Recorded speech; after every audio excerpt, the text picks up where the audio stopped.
Assalamualaikum warahmatullahi wabarakatuh. Nama saya Liza Sofati Apsarina dan di sini saya akan menjelaskan tentang kemukjizatan Al-Qur'an.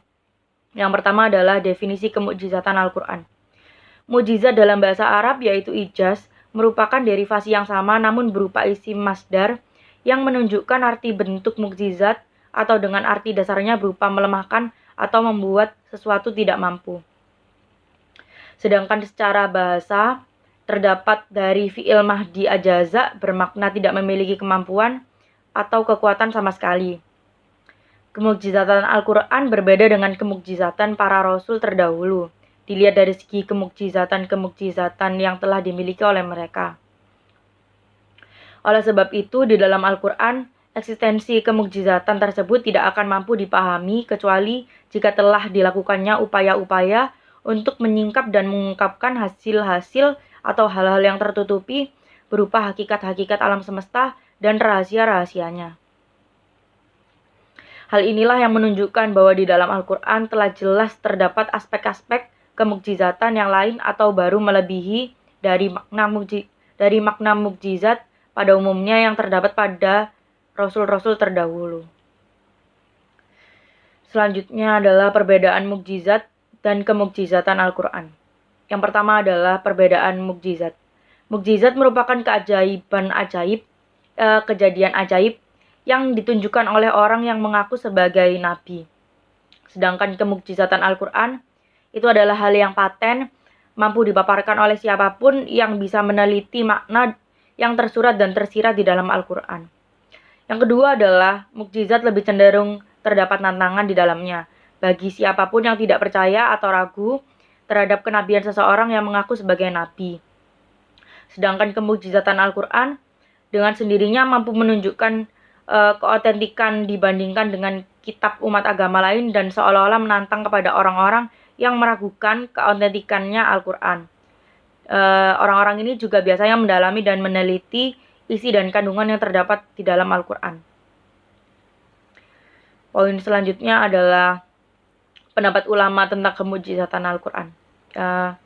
Menurut Naim Al-Himsi, pemahaman dari kemukjizatan terjadi pada perkembangan yang disebabkan oleh perkembangan zaman, yang terjadi sebagai akibat interaksi antara umat muslim dengan umat agama lain.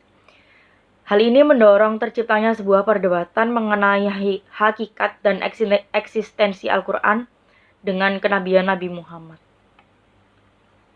Lalu ada pendapat lain dari Al-Jahiz mengenai kemukjizatan Al-Quran adalah sebagaimana pendapat Al-Baiqlani dan Al-Jurjani juga, yaitu nuzum Al-Quran yang tidak ada tandingan yaitu dalam bentuk gaya bahasa atau uslub. Bentuk yang teratur dari segi makna-maknanya yang berdampak pada keteraturan yang bisa dirasakan secara spiritual atau ruh atau badan dan dalam jiwa seseorang. Hal itu dapat dirasakan sebab Al-Jahiz merupakan ulama yang tiada tandingannya dalam memahami olah rasa bahasa Arabnya dan ucapan.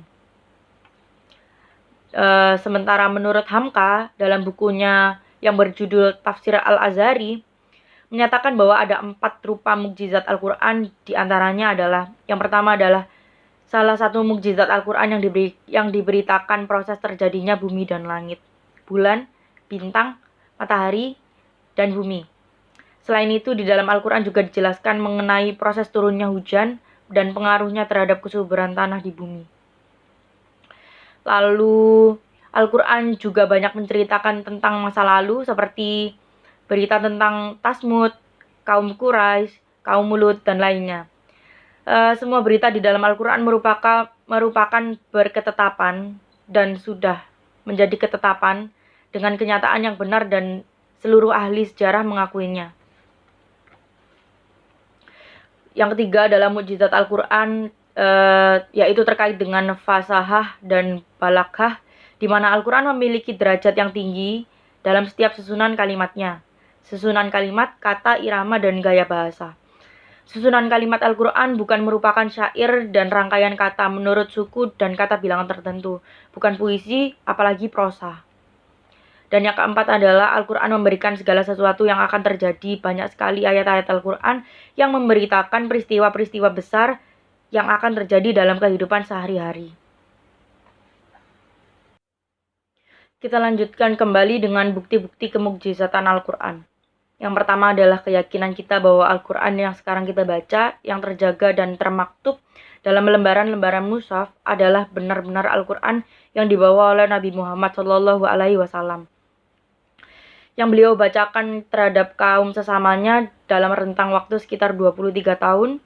Keyakinan ini berdasar atas kenyataan bahwa Al-Quran diterima dan disampaikan dengan sandaran sanad yang mutawatir dan dari satu generasi ke generasi berikutnya. Hal mana yang memberi jaminan akan orisinalitas dan otentisitas Al-Quran. Yang kedua adalah setelah kita yakin atas kemurnian Al-Quran, dengan sendirinya kita akan percaya atas kebenaran warta yang dibawanya. Seperti contoh dalam surat Al-Baqarah ayat 2, atau surat Hud ayat 11, atau surat Al-Isra ayat 17, dan Al-Tur ayat 52. Al-Quran mengabarkan bahwa ia pernah menantang orang Arab yang terkenal dengan kesusastraannya yang tinggi untuk membuat rangkaian kata berupa ayat atau surat yang sama dengan Al-Quran. Nyatanya mereka tidak mampu melakukan apa yang diminta Al-Quran itu. Dan yang ketiga adalah pengaruh Al-Quran terhadap orang Arab. Pengaruhnya terhadap orang Arab musyrikin terlihat pada pengakuan mereka atas keindahan gaya dan tata bahasa serta susunan redaksional yang sangat memikat yang diberikan oleh Al-Quran. Kenyataan inilah yang memaksa Al-Wahid bin Al-Mughirah Al-Makhzumi untuk mengakui dan berterus terang kepada Abu Jahal bahwa Al-Quran adalah al-haq atau kebenaran yang luhur dan tidak ada yang lebih tinggi darinya. Yang selanjutnya adalah aspek-aspek kemukjizatan Al-Quran.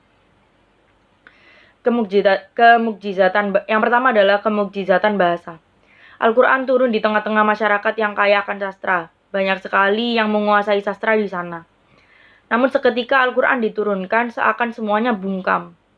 Mereka sangat takjub dengan turunnya Al-Quran, bahkan hanya dengan mendengarnya pun mereka mengetahui bahwa Al-Quran sangat sulit dikarang oleh manusia. Yang kedua adalah kemukjizatan ilmiah. Banyak orang yang keliru memahami tentang keilmiahan Al-Quran. Mereka mengira bahwa di dalam Al-Quran selalu ada teori-teori ilmiah. Padahal ilmu pengetahuan yang akan selalu berubah dan berkembang untuk kemajuan. Dan jika dipaksakan, maka Al-Quran akan dianggap dapat diubah untuk dicari relevansinya dengan teori ilmiah yang berubah. Yang ketiga adalah kemukjizatan tasyri'. Pendidikan individu dan kelompok adalah dua hal yang sangat penting. Dua hal tersebut sangatlah berkaitan dan tidak dapat dipisahkan. Kebaikan individu dapat tercapai karena kebaikan kelompok, begitupun sebaliknya. Yang selanjutnya adalah tantangan kemukjizatan Al-Quran. Berkenaan dengan hal atau peristiwa yang luar biasa, pada unsur hal yang luar biasa ini adalah sesuatu yang berada di luar jangkauan, sebab dan akibatnya diketahui secara umum dan hukum-hukumnya terjadi atau dipaparkan oleh seorang yang mengaku dirinya adalah nabi. Istilah mukjizat ini hanya bisa dinisbatkan kepada seseorang yang berposisi sebagai seorang nabi dan rasul. Dalam keyakinan umat Islam, Nabi Muhammad SAW adalah nabi terakhir dan sebagai penutup para nabi dan rasul. Sehingga mustahil di akhir zaman setelah Nabi Muhammad SAW akan ada wujud mukjizat baru. Mengandung tantangan terhadap yang meragukan kenabian. Tantangan yang dimaksud ini adalah bersamaan dengan pengakuan atau pembuktian seorang nabi. Tantangan tersebut tidak mampu atau gagal dilayani ketika yang ditantang berhasil melakukan hal yang dimaksud penantang. Maka pengakuan sang penantang tidak terbukti. Maksudnya adalah bahwa aspek kandungan tantangan harus dipahami oleh sang penantang. Kesimpulannya adalah, yang pertama, Al-Quran sebagai mukjizat terbesar, maksudnya adalah karena Al-Quran bersifat kekal abadi. Mukjizat-mukjizat yang pernah diberikan Allah Subhanahu wa Ta'ala kepada Rasul-Rasulnya sudah berlalu dan tidak lagi dapat dilihat atau dihayati. Lain halnya dengan Al-Quran. Sebagai mukjizat terbesar, ia kekal abadi. Umat Islam dan umat lainnya masih dapat memegang, membaca, menghayati, memahami, dan mengamalkan isi dari Al-Quran untuk mencapai kebahagiaan dunia dan keselamatan di akhirat. Yang kedua adalah Al-Quran mempunyai fungsi dan kedudukan yang sangat mulia, karena Al-Quran tersebut menyempurnakan ajaran-ajaran yang ada dalam kitab-kitab suci sebelumnya seperti Taurat, Zabur, dan Injil, serta meluruskan penyimpangan-penyimpangan akidah serta ajaran yang telah diselewengkan oleh para pengikut nabi-nabi sebelumnya dengan menyampaikan petunjuk dan bimbingannya. Sekian dari saya. Wassalamualaikum warahmatullahi wabarakatuh.